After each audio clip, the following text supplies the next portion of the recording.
những tấm ảnh mang theo mình. Tôi gọi một người đồng nghiệp là dì, thì cô ấy gắng tuổi cha mẹ và phục có con gái tầm tuổi tôi.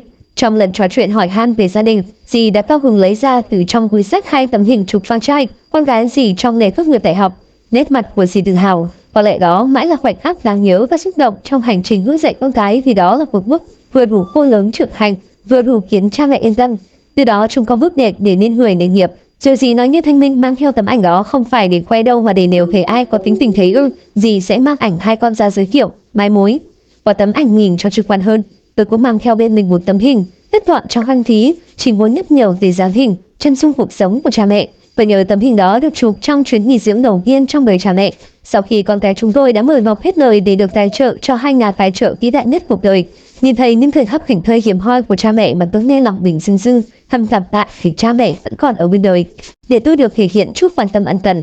Về khắc ấy, tôi tự nhủ, cuộc đời này có bao lần hay bao dịp để nền nát công ơn cha mẹ thì cũng chẳng thể cấm vào đâu.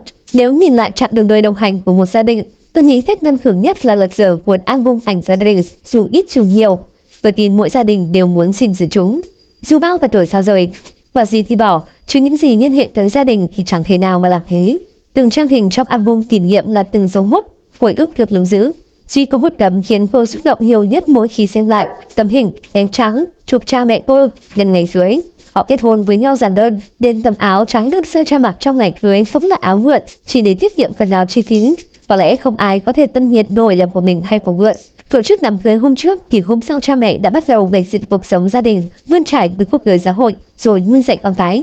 Tôi thấy cho tới khi con lớn khôn, họ cũng chẳng dám ngơi tay hay tự thưởng cho bản thân. Điều gì đáng kể cho đến những thời khắc nghỉ ngơi hiếm hoi trong đời và tôi chụp lại, đem ra và mang theo bên mình như một điều nhắc nhở. Chỉ cần ta kiên trì nỗ lực, cuộc đời sẽ đền đáp. Và khi khách mời đến chơi hay hỏi gà bát vượt mấy cha lấy gái, thì phụ huynh sẽ chỉ lên tấm hình gia đình, giới thiệu những thông tin cơ bản.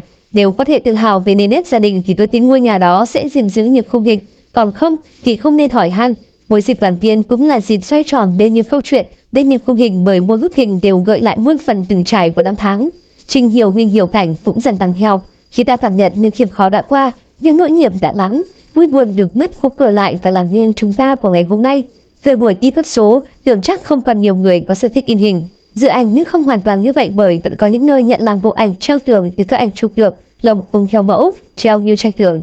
Người muốn đặt làm bộ tranh ảnh gia đình thời ảnh số chỉ cần chọn ảnh muốn in, tải lên app, chọn số khung ảnh, kiểu treo và nhấn nút đặt. Trong vài ngày, bộ album ảnh sẽ được giao đến tận nhà cùng với hướng dẫn treo. Mỗi khoảnh khắc trôi qua trong đời người vốn dĩ không thể lấy lại toàn vẹn, nhưng cảm xúc khi xem lại một tấm ảnh vẫn chợt ở đó. Chúng có trọn vẹn hay không là tùy ở cảm nhận trong tâm trí của mỗi người. May mắn thì còn giữ lại chút gì đó trong những ảnh hình lưu, đó sẽ là những dấu yêu, nguồn động lực và sức vươn sâu lạ thì trong lòng người mà ta có thể bám theo.